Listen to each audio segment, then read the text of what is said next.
Perhaps nothing reflects the transformation of modern America more clearly than the housing market. Because if a decade ago, housing difficulty still sounded like a problem for a small group of low-income people, by 2025, it had become a mirror reflecting the entire distortion of the world's largest economy. An economy where house prices and rents rise as fast as a roller coaster, while wages crawl as slowly as a turtle with a broken leg.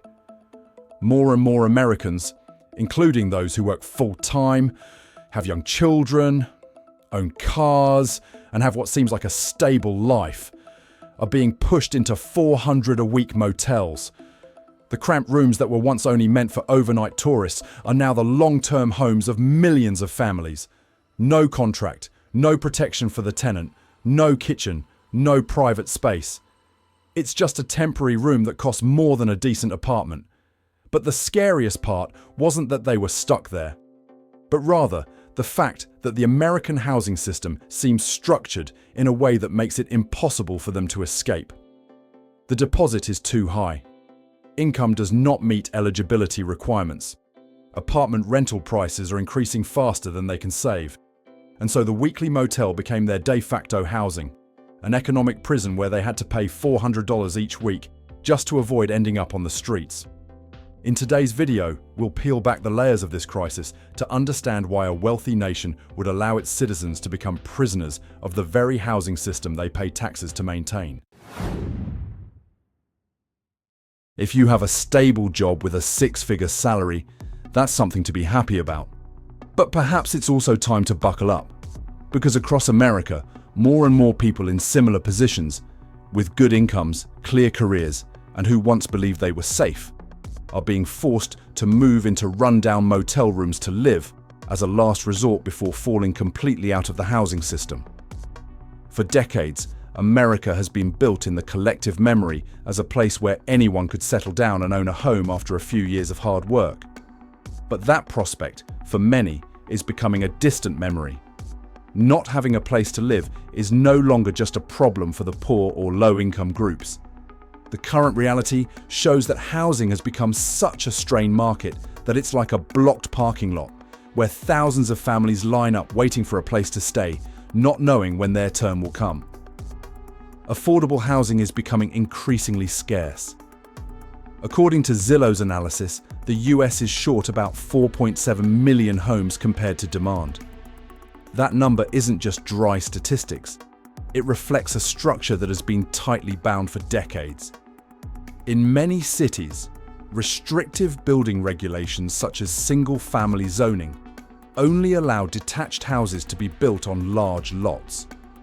This inadvertently blocks the development of small apartments and multifamily homes, types of housing suitable for middle-income earners. Meanwhile, the housing market has fallen into a state of suffocatingly low vacancy rates. Finding accommodation for a family is therefore no longer a journey of choosing a desirable destination, but has become a race against scarcity. In the mid-income segment, the market is like a bottleneck. Demand is expanding, but supply is constrained. Many major cities are reporting vacancy rates of less than 1% in the affordable housing segment, a level that is almost impossible to meet actual demand. In that context, buying a house is no longer a long-term, carefully considered decision, but has become an urgent auction. Dozens of people competed for the same unit, continuously bidding over the asking price as if they were hunting for a rare item, not looking for a place to live. For the first time, many families clearly feel that a roof over their heads is no longer a basic right, but has become a luxury item that not everyone has the opportunity to possess. Ironically, while everyone was scrambling for the house like they were hunting for treasure, many vacant office buildings, sometimes spanning tens of millions of square feet, stand idle like giant uninhabited seashells, located right in the middle of severely housing-short neighborhoods. It's a very American paradox. Residents have nowhere to live, while thousands of spaces remain silently empty, like pieces of a ghost town hidden within the city's heart. Many people might think positively, if they can't buy it, they can rent it. But unfortunately, the rental market isn't any better. According to the Harvard Joint Center for Housing Studies, non-individual entities currently hold approximately 26% of all rental properties. As large corporations acquire increasingly higher ownership percentages, renting is no longer a person-to-person interaction, but rather between a person and an automated spreadsheet. The dense documentation requirements, unpredictable price increases, and rigid contracts make renters feel like they are facing a machine rather than a community system. America is clearly changing, not just economically or in terms of the market, but in the very way society defines home. From a fixed anchor that keeps people connected to the community and a sense of security, housing is gradually becoming a lottery ticket. Rare, difficult to obtain, and no longer distributed fairly to everyone. If motels were once created for short trips, as roadside rest stops for people to pause before continuing their journey, then for many families today, that road seems to have reached a dead end. What was supposed to be just a temporary stop for tourists, long-haul drivers, or those needing an overnight rest has now become the final residence for those who were pushed out of the normal orbit of life by the housing system. In many American television investigative reports, the price of a long-term motel room often ranges from $350 to $500 per week, equivalent to $1,400 to $2,000 per month, higher than the rent for a modest studio apartment in the same area. It's a paradox that those outside the situation find hard to imagine. The poor have to pay more to get less. Thin walls, rickety doors, old air conditioning, mouldy carpets, all create the backdrop of a life confined to a few square meters, where impermanence becomes a permanent state. People who are forced to live in motels usually don't choose that life for themselves. They fall into the grey area of the market. They can't pass a credit check, have a history of late payments, or were evicted just for being late on rent once. When the door to the traditional apartment market closed, they didn't have many options left. Motels, with their simple rental procedures and lack of complex paperwork requirements, became the only loophole they could exploit. But it's also the place that makes it difficult for them to step out, as all costs are higher than the value it brings. Inside those rooms, the crampedness appeared like a locked box.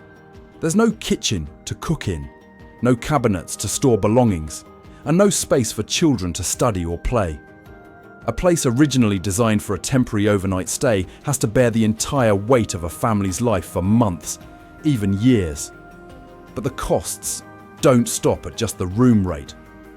People living in motels often face indirect expenses: renting a car to get to work, constantly repairing an old car that breaks down frequently, and travelling further because they can't choose accommodation near their workplace.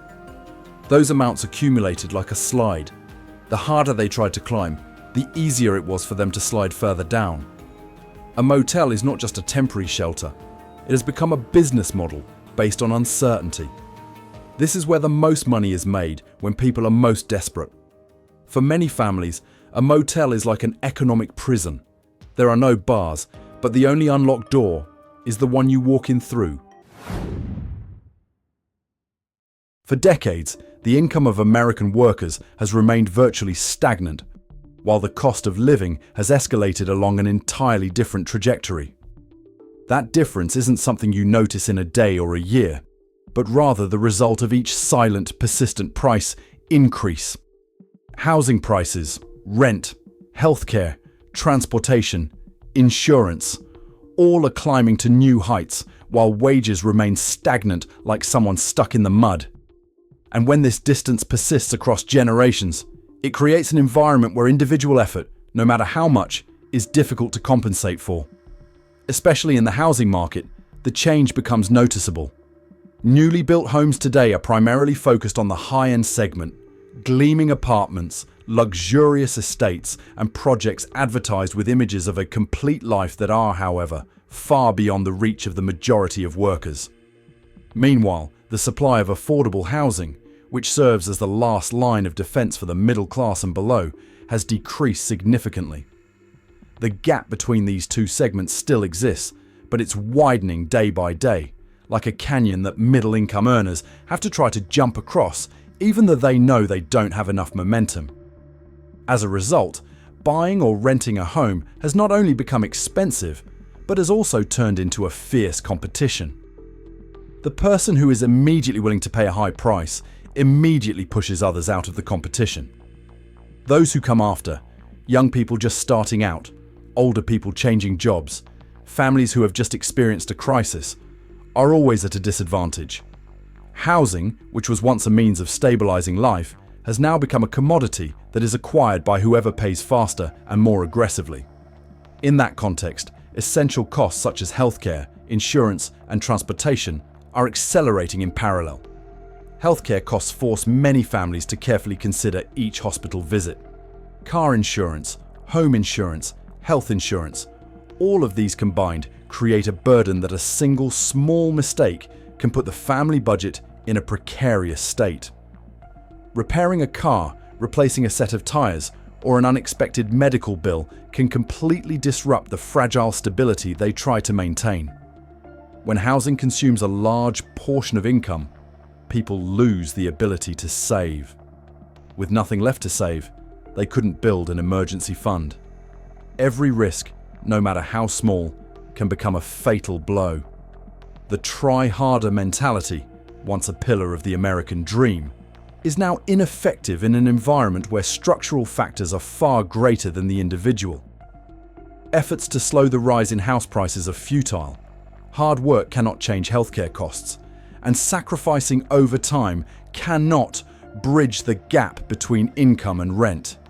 And it is precisely that gap, the gap between what they earn and what they are forced to pay, that forms the basis for every setback that millions are facing. A week of illness, a reduction in working hours, an unexpected bill, or a large unplanned expense could all be enough to push them out of their current apartment. When the budget can no longer absorb shocks, even a small event becomes an external slip, initiating a chain of losses that many people take years to recover from, or perhaps never do. In an era where the cost of living consistently outpaces income, many American families are living on a thinner thread than they realize.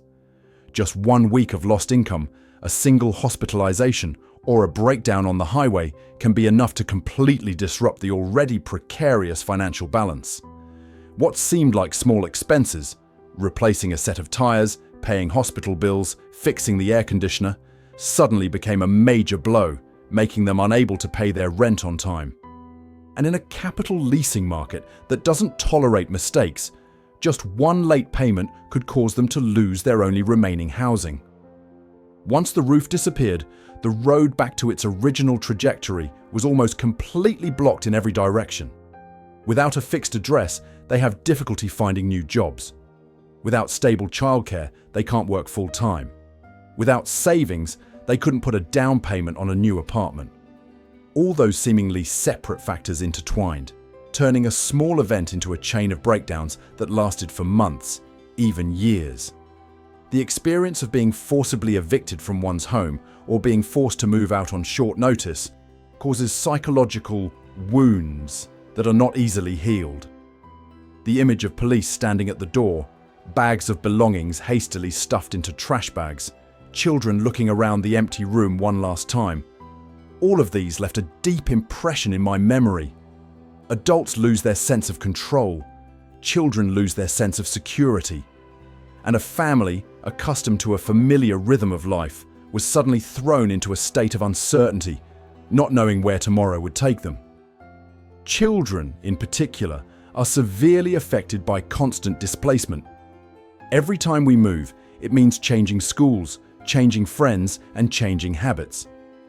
The cramped space of a motel or a car doesn't allow them to have a proper study area. Prolonged instability makes them find it difficult to concentrate. They are easily anxious, and they feel as if their lives are built on sand. For many children, the memory of home isn't a specific place, but a series of unfamiliar rooms connected month after month. And when the incident occurs against a backdrop of low income and an extremely harsh housing market, the ability to rebuild lives becomes more fragile than ever. It's not that they didn't try, but that the external structures were too large for them to manage on their own. A family can do everything right, go to work every day, save every penny, pay all the bills, but still be evicted from their home just because of an unforeseen event. One bad week, therefore, is not just a complaint. It has become a shorthand description for the new vulnerability of workers in the current housing system, where the line between stability and collapse is so thin that just one unlucky week is enough to change a family's entire life. In the American housing system, there are doors that don't slam shut right in front of you, but once they close, they almost never open again. Eviction, the eviction record, is one of them. For many, just one late rent payment due to an unexpected event is enough to get their name on a list that most landlords will avoid. From that moment on, renting a house under a standard contract was almost impossible. What's remarkable is that the consequences of eviction last much longer than the cause.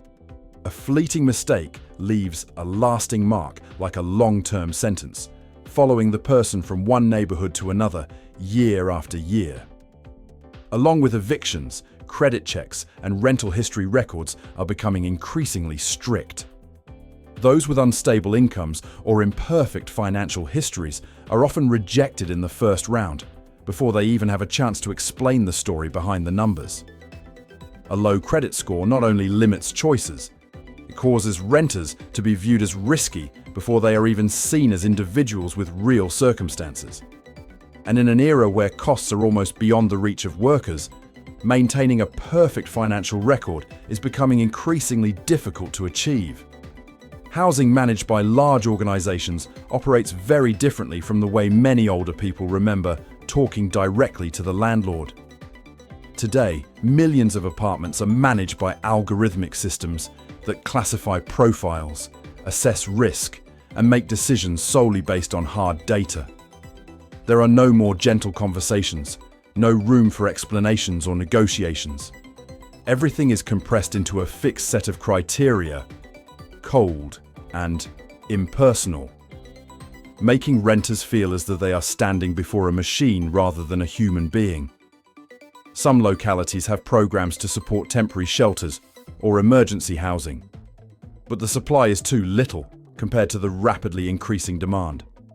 Tens of thousands of families are left without stable housing, but only a small fraction receive official support. The rest had to fend for themselves, bouncing between friends, relatives, church parking lots, or, most commonly, weekly rental motels. The policy is there, but the door is too narrow for everyone to pass through. This series of events creates an almost complete lock. Eviction makes them unable to rent. Credit records force them to seek out motels. Motels are too expensive, making it impossible for them to save. And that situation in turn leads to their continued exclusion from any more stable options. People are being pushed down a path they didn't choose, but they also have no way to escape on their own. And that is the intersection of policy and market, where regulatory rigidity meets the harshness of prices, pushing workers toward precarious and costly options. It's not that they don't want to change, but that the current system only opens doors that lead them into a cycle of decline and rarely leads them out of it. When a family is forced to live in a motel, their lives not only become more expensive, they become a series of choices that gradually narrow over time. High costs force them to take out short-term loans or deplete their already meager savings. Small debts with high interest rates are like hooks catching every part of their income, making it difficult for them to escape the motel cycle even when they try their best. A temporary room, which was supposed to be a short-term solution, suddenly became an indefinite stop. In that cramped living space, mental health is eroded day by day. The small room, thin walls, and cramped common space made them feel trapped in a box with no escape. The lack of privacy increases psychological pressure, especially when financial stress is heavy.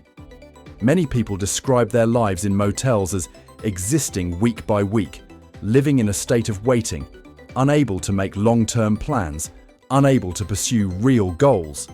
and only trying to get through the next 7 days. For children, a motel is not just cramped accommodation. It's an environment that lacks the bare necessities a child needs to thrive. No study desk, no private space, no yard to run around in.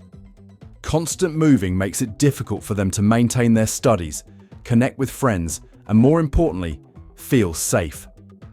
Prolonged instability leaves deep scars within, affecting self-esteem, concentration, and a sense of the future. Adults are not immune to invisible wounds either, especially those who have shouldered the responsibility of raising and protecting their families are prone to self-blame and feelings of failure. The inability to provide stable housing goes far beyond financial constraints. It touches on self-esteem. Many people say they feel like they've lost their role as the main provider simply because circumstances are beyond their control. Living in a motel also means gradually losing connection with the community, an important factor for older adults. With no familiar neighbors and no easy-to-visit network of friends or relatives, they felt themselves gradually shrinking from social life. The motel door closed, cutting them off from the threads that had once supported their spirits. And when isolation combines with financial pressure, mental health can easily fall into crisis. The combination of debt, high costs, isolation, and uncertainty not only makes life harder, it has a ripple effect on every aspect: employment, family relationships, physical health, and the ability to recover from setbacks. A financial shock can lead to mental stress. Mental stress, in turn, affects work. Unstable work leads to reduced income, and the cycle tightens. For many, a motel isn't a stopover. It's the starting point for a chain of losses they never imagined. Looking back at the entire journey of the people caught in the housing vortex in America today, we suddenly realize that this is not just a story about money. It's a story of faith, of the feeling of security that everyone once thought they would always have, of the values that generations before had painstakingly built, now shaken not by the choice of an individual, but by the silent change of an entire system. The motels lit up all night, the empty apartments lying silent in the city centre, the "for rent" signs that never attracted anyone qualified to move in. All these elements create a picture where the American dream doesn't disappear, but only becomes more unattainable than ever. Not everyone fails because they didn't try. Sometimes they just stumble upon a bad week in an era where there's little room for error. And when we look at the faces living inside those old motels, we don't just see hardship, we see perseverance. We see a very human desire to have a place to return to close the door and feel safe. Perhaps it is that very resilience that is the last vestige of the American dream, something that, despite changing times, has not completely disappeared. If a roof, something that seems so simple and obvious, has now become a difficult-to-find lottery ticket, then on what foundation will the future of subsequent generations be built? And if even those who have worked hard their entire lives cannot maintain a minimum level of stability, are we entering an era where individual effort is no longer enough to protect one's life? If you find these stories worth listening to, please take a moment to like the video, share it with others for reflection, and subscribe to join us on our next journeys of discovery. Your support helps these true stories reach more people. This video is based on information compiled from public reports, interviews, and reputable sources. All analyses are descriptive of phenomena and are not intended to attribute blame to organizations or individuals, nor to provide financial or legal advice. Viewers are encouraged to seek further information from official sources for more detailed or updated information.